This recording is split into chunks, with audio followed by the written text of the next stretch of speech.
La parole est à Monsieur Olivier Falorni. Merci, Monsieur le Président. Ma question s'inscrit dans la continuité de la précédente et elle porte sur ce symptôme, ce cancer qui ronge notre République. Ce cancer, c'est celui de l'antisémitisme. Et ces métastases s'appellent le racisme, l'islamophobie et la xénophobie.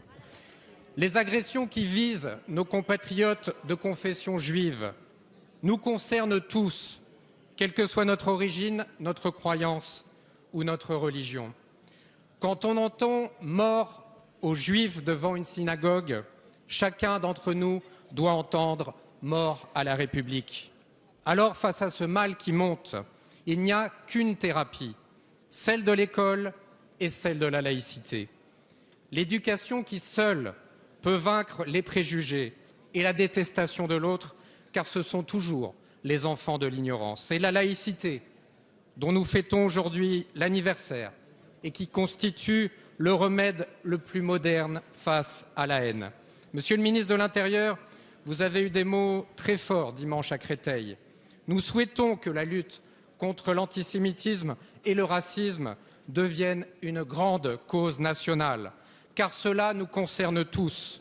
Et je pense en particulier à cette phrase du pasteur anti-nazi Martin Niemöller, déporté à Dachau, et qui écrivait en 1942 « Quand ils sont venus chercher les communistes, je n'ai rien dit, je n'étais pas communiste.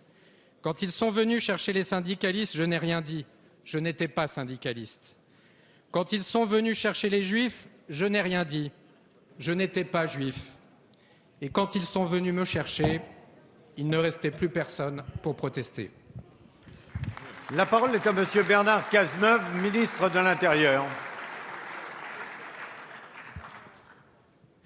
Monsieur le député, votre question, avec des mots forts, pose le problème qu'a remarquablement évoqué le Premier ministre à l'instant en rappelant les valeurs de la République, que nous devons systématiquement ériger en rempart lorsque les idéologies les plus funestes qui ont déjà rongé la République de l'intérieur recommencent à poindre.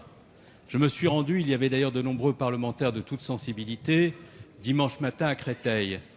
J'ai rencontré une famille aux côtés du maire de Créteil, député maire de Créteil, Laurent Catala, qui était brisé profondément, habité par la peur, qui était désespéré que ses enfants aient pu être à ce point atteints. J'ai vu aussi une communauté, une manifestation où l'inquiétude était partout et l'indignation était grande. Et j'ai ressenti, comme l'a dit le Premier ministre, un très grand besoin de protection par la République de tous ces enfants et notamment des Juifs de France qui se sont sentis terriblement blessés par les attaques, les maux et les violences dont ils ont été victimes. Alors le Premier ministre l'a dit, il faut faire de la lutte contre le racisme et l'antisémitisme une grande cause, un grand engagement. Cela signifie bien entendu pour les forces de l'ordre qu'elles continueront en nombre à protéger toutes les institutions, tous les lieux de culte pour qu'aucune violence ne se produise. Cela signifie aussi que la belle valeur de laïcité dont vous avez parlé et que nous avons célébrée avec la ministre de l'Éducation nationale dans une école ce matin doit constituer ce creuset qui permet à tous les enfants de France de se retrouver dans la République.